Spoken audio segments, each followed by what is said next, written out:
indray alina asana marina fanatory teo ambony kanabe izao sy anao do tsy tsaroko izany asana nofiany na mety aniko sondrina toko izao sy anao ny maray indray alahaty tamizay do tsy teo ambony kanabe izao sy anao fa teo ambany nanao ladina antany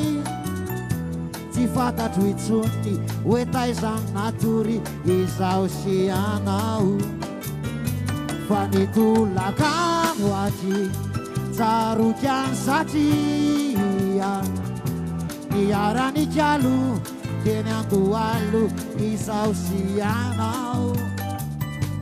aveo tena nitsy hoe ny anala mahitsy satria eniko no misy antsikaro izao sy anao nialiny indray tamfolo izay de tsy aminazo beraviny indray izao sy anao de nifanoroka de nisy nitoraka fa misy tsity hoe mpifankaty izao sy anao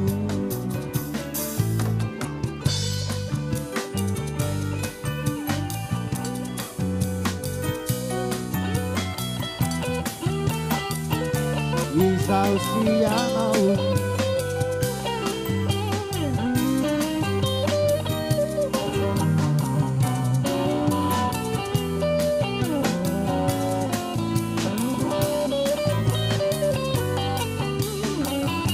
fanyampitso izay tsaroko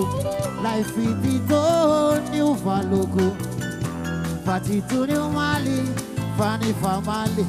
izao sy anao fa nisy lehilahy iray sakaizanao talo izay no fandrafandrany sady nompaniny izao sy anao de sitrao dia lasa tady olon-kafa tiko itsony hoe miara-matory